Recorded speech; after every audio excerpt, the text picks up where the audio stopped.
اور ایک دن رات کو چہرے پہ نقاب ڈال کے نا تو مسجد کی گلیاں گھوم رہے تھے عمر فاروق،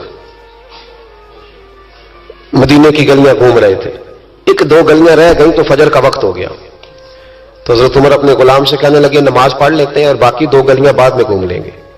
حضرت عمر نے امامت کرائی تو نقاب اسی طرح چہرے پہ. ایک گلی سے گزر رہے تھے تو ایک بوڑھی اماں بیٹھی ہے خیمے میں، بوڑھی کچھ چہرے سے پریشان لگتی ہے. تو حضرت عمر غلام سے کہنے لگے اسے پوچھو کیوں پریشان ہے؟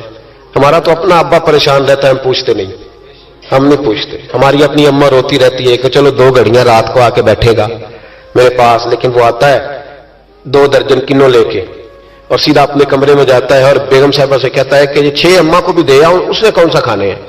تو وہ پلیٹ میں لے کے آتی ہے. پھر ماں کا دل ٹوٹتا ہے کہ یہ کمائی تو میری تھی، یہ تو بوٹا میں نے پالا تھا، لیکن یہ کس بیوپاری کے ہاتھ چڑھ گیا. ہم تو اپنے ماں باپ کو ٹائم نہیں دیتے، لیکن جب لوگ اللہ سے ڈرتے تھے رویہ کیا تھا. حضرت عمر فاروق رضی اللہ تعالیٰ عنہ خادم سے کہنے لگے بوڑھی سے پوچھو.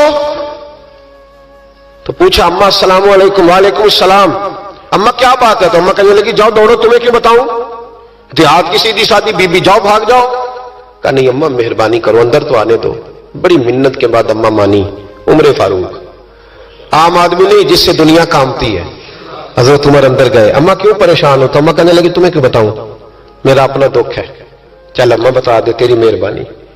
تو اماں کہنے لگی میں ایک بیوہ ہوں، بے اولاد ہوں، کوئی میرا سہارا نہیں. مجھے عمر فاروق سے بڑی شکایت ہے. میرے اوپر 25 دینار کا قرضہ چڑھ گیا ہے اور 3 دن ہو گئے میں نے روٹی نہیں کھائی اور عمر نے میری خبر نہیں لی. حضرت عمر کو پتہ چل گیا اللہ وارث ہے، اس کا کوئی 2 4 10 ہزار ووٹ کوئی نہیں. ایک میکے سے 6 مربے نہیں لے کے آئی، ایک اکیلی تنے تنہا. اور بھائی جب اللہ کا خوف ہوتا ہے تو پھر انسان ان غریبوں کو بھی مناتا ہے. پھر ریڑھی والے کی بھی اہمیت بڑھ جاتی ہے، پھر رکشے والے کی قدر بھی بڑھ جاتی ہے. حضرت عمر فاروق رضی اللہ تعالیٰ عنہ کہنے لگے اماں عمر سے شکوہ ہے؟ کہاں؟ جناب عمر کہتے ہیں میں نے ایک جملہ کہا تو اماں نے تو مجھے لاجواب کر دیا. میں نے کہا اماں عمر کو کیا پتا کہ تو بھوکی اور مقروض ہے، اسے کیا خبر؟ تو اماں کہنے لگی کیا کہا تم نے؟ عمر کو خبر نہیں، اسے پتا نہیں. تو عمر سے کہو نا چھوڑ دے حکومت، اس کے حوالے کرے جو خبر رکھ سکتا ہے. کیوں بیٹھا ہے پھر؟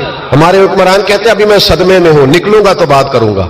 نہ ادھر ادھر کی تو بات کر، یہ بتا کہ قافلہ کیوں لٹا. مجھے رہزنوں سے غرض نہیں، تیری رہبری کا سوال ہے.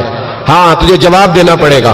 حضرت سیدنا عمر فاروق رضی اللہ تعالیٰ عنہ سے اماں کہنے لگی نہیں خبر رکھ سکتا تو حکومت کیوں کرتا ہے، چھوڑتا کیوں نہیں؟ تو حضرت عمر کہتے ہیں میں کانپنے لگا.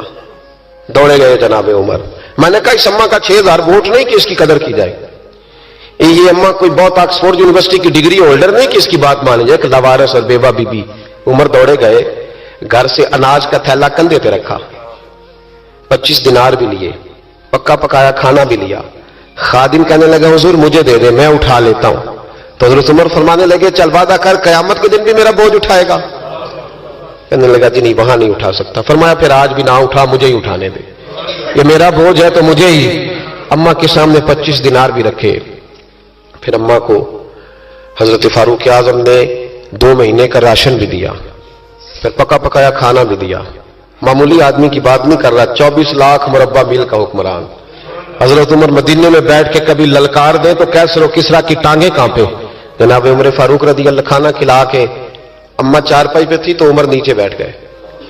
کہنے لگے اماں چل عمر کو معاف کر دے، چل چل جانے دے، کوئی عرض نہیں، بیچارے کو پتہ نہیں چلا. تو اماں کہنے لگی تو نے پھر عمر کا ذکر چھیڑ دیا. بیٹے میرے گھاؤ بڑے گہرے ہیں، میرے زخم بڑے سخت ہیں، کلیجہ پھٹے تو تجھے دکھاؤں کتنی تکلیف میں ہوں. میں تو پکا ہوا پھل ہوں، کسی وقت بھی دنیا سے چلی جاؤں گی. میں نے عمر کو معاف نہیں کرنا. جب میں قبر میں جاؤں گی نا نبی کریم علیہ السلام آئیں گے تو میں عمر کی شکایت کروں گی. میں کہوں گی حضور اس سے پوچھئے یا رسول اللہ بیوہ اور بوڑھی کا خیال ہی نہیں کیا. تو آپ کے غلام کہتے ہیں میں نے عمر کو کبھی اتنا روتے نہیں دیکھا جتنا آج روئے. کہنے لگے اماں عمر کو میں جانتا ہوں وہ کمزور ہے، یہ شکایت نہ لگانا، وہ کمزور ہے، مقابلہ نہیں کر سکے گا، یہ شکایت نہ لگانا، چل معاف کر دے.